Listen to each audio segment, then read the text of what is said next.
Hi everyone, welcome to prudent classes. Hope all of you are doing good. So guys, आज की इस video में हम discuss करेंगे हमारे सब्जेक्ट MCO3 जो कि है research methodology and statistical analysis. उसका एक important and paper expected topic जो कि है significance of research in business. तो बिजनेसेस में क्यों रिसर्च आज इतनी इंपॉर्टेंस रखता है उसके बारे में जानेंगे।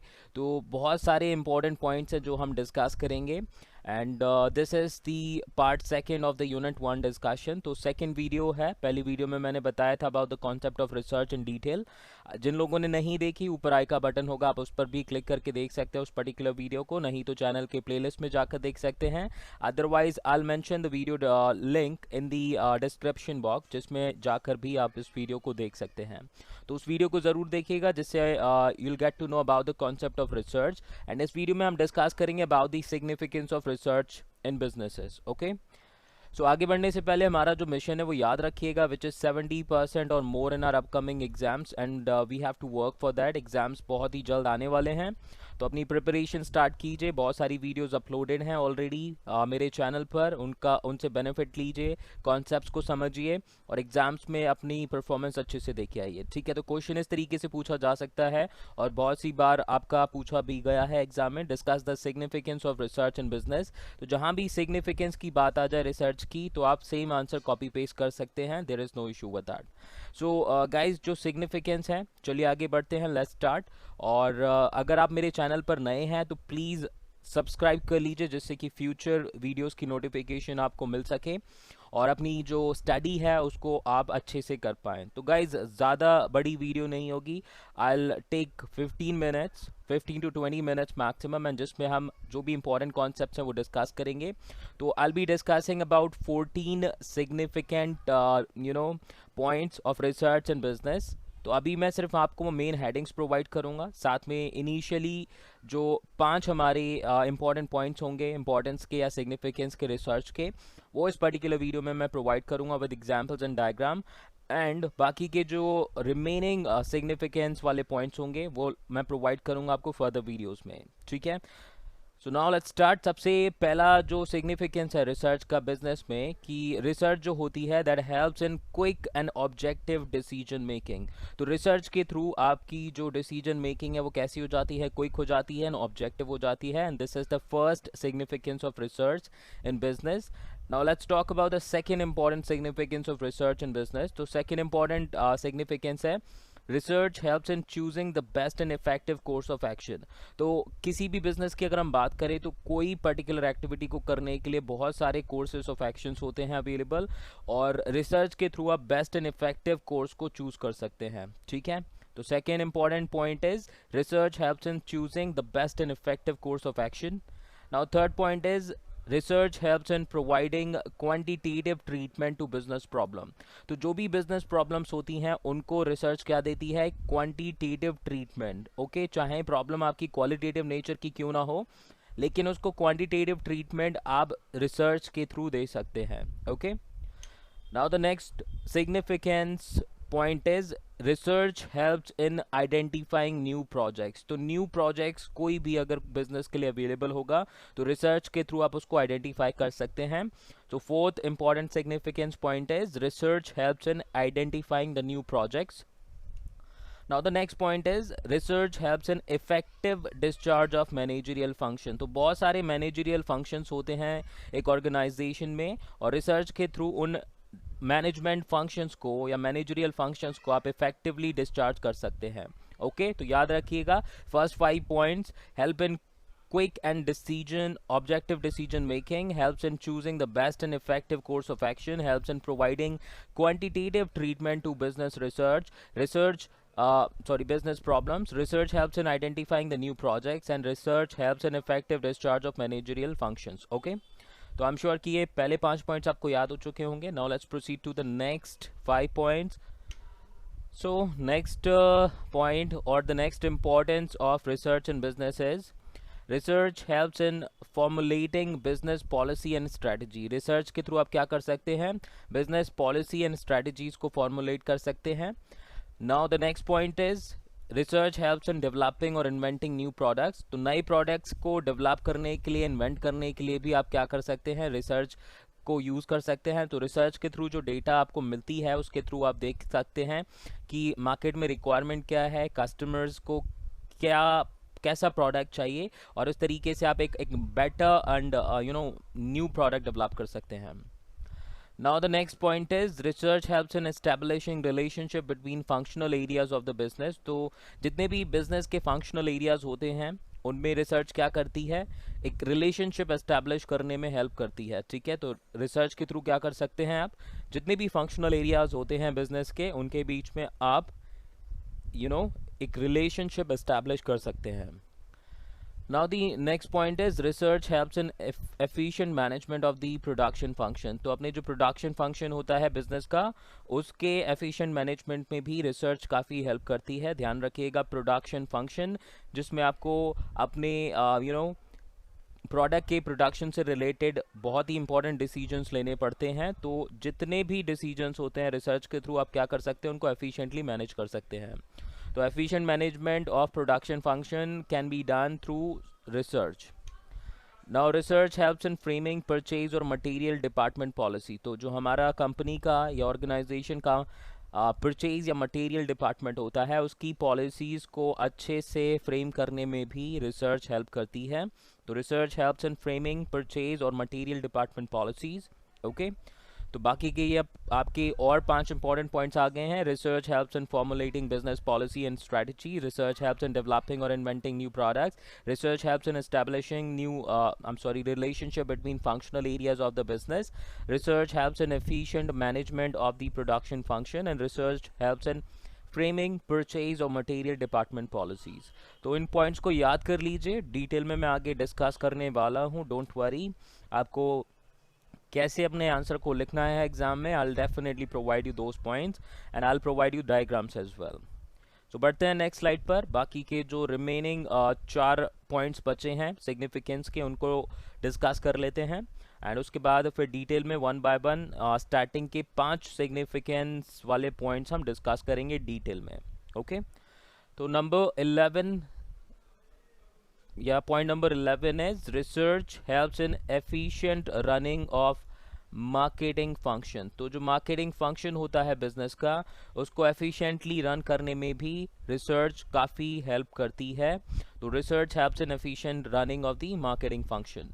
Now research helps in efficient management of the finance function. तो जो फाइनेंस फंक्शन होता है ऑर्गेनाइजेशन का या बिजनेस का उसको भी एफिशिएंटली मैनेज करने में कौन हेल्प करती है, research. So research helps in efficient management of the finance function. Now the next point is research helps in efficient management of the human resource management function। तो human resource यानी कि HRM function जो होता है organization का उसको भी efficiently manage करने में research data काफ़ी help करती है। तो याद रखिएगा इस point को भी। Now the last but not the least point, research helps business to adapt itself with changing environment। आप सबको पता है कि जो environment है nowadays it's changing very very fast, और इस फास्ट चेंजिंग एनवायरनमेंट में बिजनेसेस को खुद को अडेप्ट करना पड़ता है according to the changing environment. तो रिसर्च की डेटा के थ्रू क्या होता है, बिजनेस खुद को अडेप्ट कर सकते हैं easily with the changing environment. So research helps business to adapt itself with changing environment. Okay, तो point number 11 is research helps in efficient running of the marketing function। 12th is research helps in efficient management of the finance function। 13th point is research helps in efficient management of the human resource management function, and the 14th point is research helps business to adapt itself with the changing environment। Okay, तो ये सारे points याद कर लीजिए। अब हम आगे बढ़ते हैं, नेक्स्ट स्लाइड में डिस्कस करते हैं डिटेल में अबाउट द पॉइंट नंबर 1 और the significance number 1। Okay, so guys next slide आपके स्क्रीन पर आ चुकी है। डिस्कस करते हैं सबसे पहला point of significance of research in business. तो जैसा कि हमने पॉइंट डिस्कस किया था, research helps in quick and objective decision making. So this is the heading. Let's talk about the first point. Okay, तो फर्स्ट पॉइंट आपके screen पर आ चुका है and it says in today's world the size of the modern business organisations have become huge and it shows that managerial and administrative decisions can affect vast quantities of capital and a large number of people. तो आज की situation में हम अगर बात करें तो जो बिजनेस ऑर्गेनाइजेशंस हैं वो आजकल बहुत बड़ी हो चुकी हैं। अब बात करें हर एक बिजनेस जिसके पास कैपिटल अवेलेबल है और जिसके पास एक गोल है कि उसको अपने प्रोडक्ट के थ्रू एक बड़ा मार्केट कैप्चर करना है, तो they all are trying their best to make their organisation huge. और इस पर्टिकुलर प्रोसेस में क्या होता है, बहुत सारे मैनेजरियल एंड एडमिनिस्ट्रेटिव डिसीजंस लेने होते हैं, जो कि बेसिकली क्या करते हैं, आपके large amount of capital and large number of people से इंक्लूडेड होते हैं। तो जब भी कोई आप मैनेजरियल या फिर एडमिनिस्ट्रेटिव डिसीजन लेंगे अपने बिजनेस में, तो उसमें आपका कैपिटल भी इंक्लूडेड होता है और उसमें बहुत सारे लोग भी इंक्लूडेड होते हैं, क्योंकि आप एक बिजनेस जब सेटअप करते हैं तो आपको एम्प्लॉयज़ की रिक्वायरमेंट होती है, उसको रन करने के लिए आपको पैसा चाहिए होता है, अपने जो डे टू डे एक्टिविटीज़ हैं उनको मीट करने के लिए, अपने प्रोडक्ट को मैन्युफैक्चर करने के लिए, जो सर्विस आप डिलीवर करते हैं उसको प्रोवाइड करने के लिए। तो ध्यान रखिएगा, जैसे जैसे आप अपने ऑर्गेनाइजेशन के साइज़ को बढ़ाते हैं, तो आपके जो मैनेजरियल एंड एडमिनिस्ट्रेटिव डिसीजंस हैं उनमें बहुत बड़ा अमाउंट ऑफ कैपिटल इंक्लूडेड हो जाता है और बहुत सारे नंबर ऑफ पीपल इंक्लूडेड हो जाते हैं। Now, trial and error methods can be tremendously costly for the organization, and decisions must be quick, accurate, timely, and should be objective, that is based on fact and realities. तो guys, इस situation में जहाँ पर आपकी organisation grow हो रही है और आपके जो मैनेजरियल एंड एडमिनिस्ट्रेटिव डिसीजंस हैं उसमें काफ़ी बड़ा अमाउंट ऑफ कैपिटल इंक्लूडेड है, बहुत सारे लोग इंक्लूडेड हैं, तो उस केस में आप ट्रायल एंड एरर मेथड नहीं कर सकते। यानी कि आपने कोई डिसीजन लेना है तो आप ये नहीं सोच सकते कि चलिए डिसीजन ले लेते हैं और उसके बाद में देखेंगे कि क्या रिजल्ट रहता है। You have to be very sure about, once you make any investment you can not get it back, once you hire someone you can not throw those people out, क्योंकि there are laws, labour laws हैं जो आपको follow करने पड़ेंगे, and you have to compensate them for such thing. तो यहाँ पर जो ट्रायल एंड एरर मेथड है वो काफ़ी कॉस्टली हो सकते हैं ऑर्गेनाइजेशन के लिए, इसीलिए आपके जो डिसीजंस हैं ऑर्गेनाइजेशन के, चाहे वो ग्रोथ के लिए रिलेटेड हों या फिर अपनी एक नई एफिलिएट या सब्सिडरी एस्टैब्लिश करने से हो, तो उसके लिए आपको कैसी इन्फॉर्मेशन चाहिए, एक तो आपकी एक्यूरेट इन्फॉर्मेशन चाहिए, टाइमली इन्फॉर्मेशन चाहिए, एंड ऑब्जेक्टिव इन्फॉर्मेशन चाहिए, and that information should be quick as well, जिससे कि आप प्रॉपर डिसीजंस ले सकें। और अगर मैं बात करूं तो in short you can say जो आपकी इन्फॉर्मेशन होगी उस पर्टिकुलर डिसीजन से रिलेटेड वो आपके फैक्ट्स और रियलिटीज़ के बेसिस पर होनी चाहिए, और ट्रायल एंड एरर मेथड का कोई भी ऑप्शन अवेलेबल नहीं है आज की मॉडर्न ऑर्गेनाइजेशंस में, ध्यान रखिएगा। Now, this is why the business decisions nowadays are mostly dependent on research and research findings. तो guys यही रीज़न है जिसकी वजह से जो रिसर्च डेटा है या रिसर्च की जो फाइंडिंग्स है वो बहुत ज़्यादा यूज़ की जाती है बिजनेस डिसीजंस में, ताकि जो ट्रायल एंड एरर मेथड के थ्रू जो ज़्यादा कॉस्ट पड़ेगी कंपनी को, जो कि लीड कर सकती है फेलियर ऑफ द ऑर्गेनाइजेशन को, तो उसको अवॉइड किया जा सके और अपने जो डिसीजंस हैं उनको quick, accurately, timely and objectively लिया जा सके। तो इसीलिए रिसर्च और रिसर्च फाइंडिंग्स जो होती हैं उनका बहुत ज़्यादा यूज़ किया जाता है, और जितने भी बिजनेस डिसीजंस हैं आजकल बहुत ज़्यादा डिपेंडेंट है रिसर्च फाइंडिंग्स पर। And timely and accurate research information helps a business organization in taking quick and objective decision. अगर आपके पास रिसर्च की जो इन्फॉर्मेशन है वो टाइमली अवेलेबल है और एक्यूरेटली अवेलेबल है, तो उसके थ्रू आप अपने बिजनेस ऑर्गेनाइजेशन में क्विक एंड ऑब्जेक्टिव डिसीजंस ले सकते हैं। ध्यान दीजिएगा, क्विक एंड ऑब्जेक्टिव डिसीजंस के लिए आपके पास टाइमली एंड एक्यूरेटली कैसी होनी चाहिए, रिसर्च इन्फॉर्मेशन अवेलेबल होनी चाहिए। तो आई एम श्योर कि जो ये पॉइंट्स हैं वो आपको समझ में आ चुके होंगे। अब चलिए तो अब डायग्राम के थ्रू इस पॉइंट को और क्लैरिफाई कर लेते हैं। तो यहाँ पर हमारी एक यूएस की मल्टीनेशनल कंपनी है, एंड इसको डिसीजन लेना है regarding the expansion of business in India. So it wanted to expand its business operation in India, और उसके लिए उसको कई सारे डिसीजंस लेने पड़ेंगे, ठीक है। तो दो इम्पॉर्टेंट डिसीजंस अगर हम बात करें जो कि इस यूएस मल्टीनेशनल कंपनी के सक्सेस और फेलियर को डिसाइड करेगी इंडिया में। First is basically related to the capital investment. तो कोई भी बिजनेस ऑपरेशन अगर आप एस्टैब्लिश करते हैं नया, तो उसके लिए आपको बहुत बड़े अमाउंट में क्या चाहिए, कैपिटल इन्वेस्टमेंट रिक्वायर्ड होती है। So the first decision you have to take it is related to the capital investment. Now the second important decision you have to take it is dependent upon the number of employees which you want to hire in order to increase that particular operation in a particular country। तो किसी भी country में आपको अपना जो business expand करना है या फिर नई बेसिकली कंपनी एस्टैब्लिश करनी है या नए प्रोडक्ट को लॉन्च करना है, तो उसमें आपका ह्यूज कैपिटल इन्वेस्टमेंट चाहिए और you have to bring in more and more employees in order to run your operation smoothly. तो इन डिसीजंस में आपका टाइम, पैसा, एफर्ट सब लगेगा और अगर गलत डिसीजन हुए, यानी कि अगर आपके डिसीजन प्रॉपर डेटा बेसिस पर नहीं है, तो क्या होगा?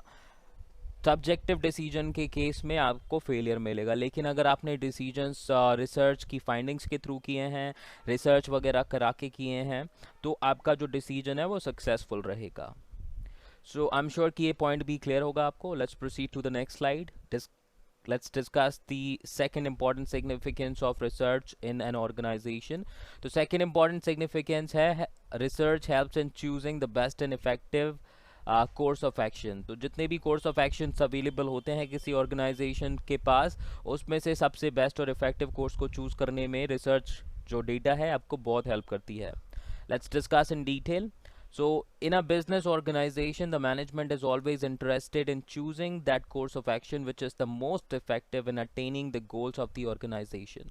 तो किसी भी business organization की बात कर लीजिए, वहाँ का जो management है वो हमेशा interested होता है उस course of action को choose करने में जो कि सबसे ज़्यादा effective होगा उनके organizational goals को achieve करने में। I repeat, कोई भी ऑर्गेनाइजेशन हो उसका मैनेजमेंट हमेशा यही कोशिश करता है कि ऐसा कोर्स ऑफ एक्शन चूज़ किया जाए जो कि उसके ऑर्गेनाइजेशनल गोल्स को अचीव करने में सबसे ज़्यादा इफ़ेक्टिव हो। And research being a fact-finding process not only provides facts and figures to support business decisions but also enables the business to choose one which is the best. तो research क्या है? Basically एक fact finding process है। Research के through क्या करते हैं आप? फैक्ट्स के रिगार्डिंग डेटा को फाइंड आउट करते हैं।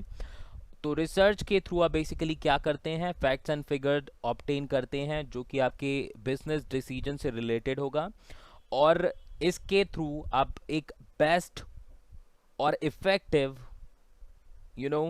कोर्स ऑफ एक्शन को चूज कर पाते हैं। तो रिसर्च के थ्रू बेसिकली क्या है? आपको proper facts, proper figures, proper data मिलती है जो कि आपके कोर्स ऑफ एक्शन से रिलेटेड सारे आउटकम्स को बताती है और उन आउटकम्स के बेसिस पर जो भी best and effective course of action है आप उसको चूज कर सकते हैं।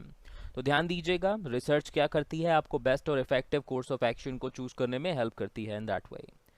नाउ देख लीजिए, सबसे पहले एक हमारी कंपनी है XYZ लिमिटेड। ठीक है, कंपनी है XYZ लिमिटेड, उनके CEO is present here. Diagram पे फोकस कीजिए। तो he is the CEO of XYZ limited और XYZ लिमिटेड। नाउ अब इनके पास कुछ ऑप्शंस हैं। पहला ऑप्शन है कि या तो वो एक पर्टिकुलर इन्वेस्टमेंट है, ऑप्शन ए, जिसमें उनको लगभग 500 करोड़ रुपए इन्वेस्ट करने हैं और इन्वेस्टमेंट के बाद में उनको इनकम जनरेट होना शुरू होगा। Now the second option is option B, जिसमें उनको लगभग 400 करोड़ रुपए इन्वेस्ट करनी है। ठीक है, एंड उसका आउटकम भी अलग होगा। Now the third is option C, जिसमें इन्वेस्टमेंट करना है जो कि लगभग है 700 करोड़ का और उसके बाद उसका आउटकम अलग होगा। अब ये तीन बेसिकली ऑप्शंस अवेलेबल हैं, ABC। कौन सा ऑप्शन चूज करें CEO ऑफ XYZ लिमिटेड? अब वो कैसे डिसाइड करेंगे? तो यहाँ पर इनका भी क्वेश्चन है कि which option would be the best for the organisation, कौन सा ऑप्शन जो है वो अच्छा रहेगा। अब अगर इनमें से कोई भी ऑप्शन बिना डेटा, बिना फैक्ट्स या बिना फिगर्स के चूज किया जाता है तो आप देख सकते हैं investment amount is too huge. अगर कोई भी गलत फैसला लिया तो आपके लिए काफ़ी बड़ा लॉस क्रिएट हो जाएगा ऑर्गेनाइजेशन के लिए, which can be pretty dangerous for the sustenance of the organisation. तो यहाँ पर बेसिकली क्या करेंगे, ये जो आप देखिए यहाँ पर ये CFO आ चुके हैं। तो he is the chief finance officer of the XYZ limited. तो जो ये CEO हैं ये सजेशन लेते हैं अपने चीफ फाइनेंस ऑफिसर से कि आप बताइए कौन सी इन्वेस्टमेंट बेस्ट रहेगी। तो जो CFO हैं यानी कि चीफ फाइनेंस ऑफिसर हैं XYZ लिमिटेड के, उन्होंने अपना आंसर दिया है यहाँ पर, as per research option B is the best one with the highest earning potential and lower investment. तो इन्होंने अपनी जो रिसर्च कंडक्ट कराई और उस रिसर्च के बेसिस पर इन्होंने अपनी फाइंडिंग्स बताई हैं कि जो ऑप्शन बी है सबसे बेस्ट ऑप्शन है, क्योंकि इसमें सबसे ज़्यादा अर्निंग पोटेंशियल है और सबसे कम आपको इन्वेस्टमेंट करनी है। डिसीजन तो लेना है, तो आपने ये डिसीजन लेना है जिसमें आपको अर्निंग भी ज़्यादा होगी और इन्वेस्टमेंट भी कम से कम लगेगा। So this is how with the help of research you can choose the best and effective course of action. So I'm sure guys ये point भी clear होगा आपको. Let's proceed to the next point, third point of significance. So third point of significance is research helps in providing quantitative treatment to business problems. So जितनी भी आपकी business problems होती हैं उनको quantitative treatment देने का काम करता है कौन? Research. So let's start with the point number 1 which is on the screen. So point number 1 says, with the help of research operations, a large number of business problems are now given quantitative treatment with a great degree of success. तो रिसर्च के through आप क्या कर सकते हैं, आपकी जितनी भी बिजनेस प्रॉब्लम्स हैं, ठीक है, बड़ी से बड़ी हो छोटी से छोटी हो, उसको क्वांटिटेटिव ट्रीटमेंट प्रोवाइड कर सकते हैं और उस पर्टिकुलर प्रॉब्लम को सॉल्व करने में ज़्यादा से ज़्यादा डिग्री ऑफ सक्सेस भी अचीव कर सकते हैं. Now research is playing a very crucial role into managerial problems and is providing a lot of valuable conclusions by means of logical analysis which the decision makers can use for his action or solution. तो रिसर्च के through आपके क्या हैं, जितनी भी management problems हैं, ठीक है, उनके आप कंक्लूजन्स फाइंड आउट करते हैं लॉजिकल एनालिसिस के थ्रू. आपके पास डेटा होगी, फैक्ट्स होगी, जिसके थ्रू आप क्या कर सकते हैं, इंपॉर्टेंट डिसीजंस ले सकते हैं अपने मैनेजमेंट प्रॉब्लम से रिलेटेड. प्रॉब्लम्स की सेवरिटी यानी कि कितनी सीरियस प्रॉब्लम है, सीरियसनेस क्या है उस प्रॉब्लम की, वो फाइंड आउट कर सकते हैं depending upon the research findings. और इन पर्टिकुलर कंक्लूजन्स के बेसिस पर जितने भी डिसीजंस मेकर होते हैं वो अपना एक्शन ले सकते हैं या फिर एक सॉल्यूशन क्रिएट कर सकते हैं. ठीक है, तो ध्यान दीजिएगा, क्वांटिटेटिव डेटा के थ्रू आप सीरियसनेस देख सकते हैं उस प्रॉब्लम की, whether it is important to take action और not for that particular business problem. और अगर उसका इम्पैक्ट ज़्यादा है तो then with the findings that you will be getting through research you will be able to take the necessary action और providing solution to the problem that you facing. Okay, now diagram देख लीजिए. Business problems आती हैं तो रिसर्च के through आप क्या कर सकते हैं, उन बिजनेस प्रॉब्लम्स का सोल्यूशन फाइंड आउट कर सकते हैं. तो यहाँ पर सिंपल सा पॉइंट है कि जो बिजनेस प्रॉब्लम्स हैं, देखिए प्रॉब्लम्स तो आएंगी, अगर बिजनेस आप रन कर रहे हैं तो प्रॉब्लम्स वुड बी देयर, लेकिन जो रिसर्च है अगर उसका कॉम्बिनेशन हो जाए साथ में, यानी कि इन दोनों को ऐड कर दीजिए, बिजनेस प्रॉब्लम और रिसर्च, तो उसका फाइंडिंग्स फाइनल आउटकम होता है कि आपकी जो बिजनेस प्रॉब्लम्स है उनका सोल्यूशन मिल जाएगा आपको. तो this is what pretty much important and you need to understand that. Now let's proceed to the point number 4 which is research helps in identifying new projects. तो रिसर्च के थ्रू आप क्या कर सकते हैं, अपने नए प्रोजेक्ट्स को आइडेंटिफाई कर सकते हैं. Let's discuss this point in detail. Now identifying new projects for the business is very important for the growth and success of the organization. तो किसी भी organization की success के लिए और सर्वाइवल के लिए, ग्रोथ के लिए, यू कैन से नए प्रोजेक्ट्स को आइडेंटिफाई करना और ऑब्टेन करना बहुत इंपॉर्टेंट है. In today's world, research is playing a significant role in the identification of the new projects, the project feasibility and the project implementation. So आज की अगर हम बात करें तो रिसर्च काफ़ी इम्पोर्टेंट रोल प्ले कर रही है और ये सिर्फ आपका न्यू प्रोजेक्ट के आइडेंटिफिकेशन में ही आपको हेल्प नहीं करती, आपको बताती है रिसर्च की डेटा कि जो प्रोजेक्ट आप आगे ऑब्टेन करना चाहेंगे क्या वो फिजिबल है आपके लिए या नहीं, और किस तरीके से आप उस प्रोजेक्ट को इम्प्लीमेंट करें ताकि मैक्सिमम बेनिफिट रीप कर पाएँ उस पर्टिकुलर प्रोजेक्ट से. तो रिसर्च के थ्रू आप क्या करते हैं, अपने नए प्रोजेक्ट्स को आइडेंटिफाई करते हैं, उनकी फिजिबिलिटी को फाइंड आउट करते हैं और उसके इम्प्लीमेंटेशन की रिक्वायरमेंट को भी फाइंड आउट करते हैं. So this is the fourth significance of research in business. तो बिजनेसेस को रिसर्च क्या करती है, न्यू प्रोजेक्ट्स आइडेंटिफाई करने में, उनकी फिजिबिलिटी को आइडेंटिफाई करने में, उसके इम्प्लीमेंटेशन में हेल्प करती है. सो चलिए अब डायग्राम एक और यहाँ पर हम यूज़ करेंगे and with that will try to understand this point as well. तो हमारी अगेन एक मल्टीनेशनल कंपनी है, ओके, एंड इस मल्टीनेशनल कंपनी ने रिसर्च का यूटिलाइजेशन किया और उस रिसर्च की यूटिलाइजेशन से क्या कर पाती है, वो नए प्रोजेक्ट्स को आइडेंटिफाई कर पाती है. नए प्रोजेक्ट्स का मतलब क्या है, आपकी कंपनी में ज़्यादा पैसा, अगर आपने ठीक से वो इम्प्लीमेंट करा है, ज़्यादा पैसा मतलब आपकी ज़्यादा ग्रोथ अपॉर्चुनिटी, पैसा होगा तो आप और बिजनेस सेटअप कर पाएंगे। तो ये चीज़ ध्यान रखिएगा। एमएनसीज, कोई भी मल्टीनेशनल कंपनी या कोई भी कंपनी अगर रिसर्च की डेटा का प्रॉपर यूटिलाइजेशन करेगी तो उसके थ्रू वो नए प्रोजेक्ट्स फाइंड आउट कर सकती है। नए प्रोजेक्ट का मतलब है growth and long term sustenance of the organisation. ठीक है, तो आई एम श्योर कि ये पॉइंट भी क्लियर होगा। Let's proceed to the next point.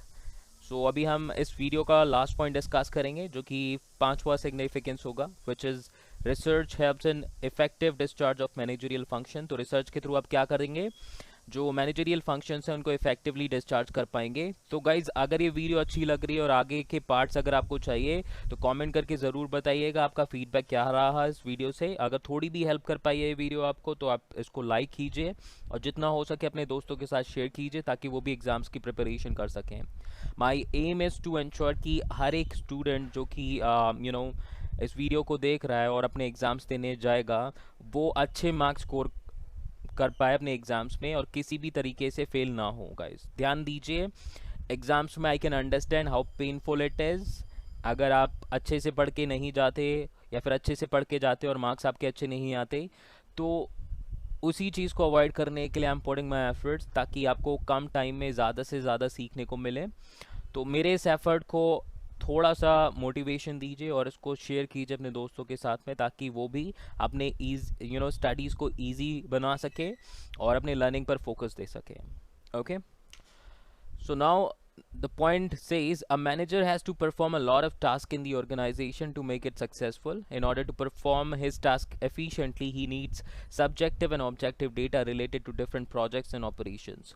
तो यहाँ पर अगर हम बात करें तो एक ऑर्गेनाइजेशन में या एक बिजनेस में जो मैनेजर होता है उसको बहुत सारे टास्क परफॉर्म करने होते हैं ऑर्गेनाइजेशन में ताकि जो ऑर्गेनाइजेशन है वो सक्सेसफुल बन सके, जो गोल्स हैं उसके वो अचीव किए जा सके। अब अपने टास्क को अच्छे से परफॉर्म करने के लिए उसको क्या चाहिए, बहुत सारी सब्जेक्टिव एंड ऑब्जेक्टिव डेटा चाहिए related to different projects and operations. तो नए प्रोजेक्ट हो, पुराने प्रोजेक्ट हो या आपके रनिंग प्रोजेक्ट्स हो या ऑपरेशंस हो, उससे रिलेटेड बहुत सारी डेटा मैनेजर्स को रिक्वायर्ड होती है ताकि वो एफिशिएंट डिसीजन ले सके। Now, research provides the required data efficiently and helps a manager to discharge his managerial functions of planning, forecasting, coordinating, motivating, controlling and evaluation effectively. तो research के through क्या होता है, basically जो manager होता है वो अपनी जो required data है उसको efficiently obtain कर पाता है और जितने भी managerial functions होते हैं जो उसको लेने होते हैं, चाहे वो planning से related हो, forecasting से related हो, कोऑर्डिनेशन से रिलेटेड हो, मोटिवेशन से रिलेटेड हो, कंट्रोलिंग से रिलेटेड हो या इवैल्यूएशन से रिलेटेड हो, उन सभी को इफेक्टिवली एंड एफिशिएंटली परफॉर्म कर पाता है। तो ध्यान दीजिएगा, रिसर्च डेटा के थ्रू एक मैनेजर जो है ऑर्गेनाइजेशन में अपने जितने भी मैनेजरियल फंक्शंस हैं उनको बहुत इफेक्टिवली परफॉर्म कर पाता है। मैनेजरियल फंक्शंस कौन कौन से होते हैं, planning, forecasting, coordinating, motivating, controlling and evaluation.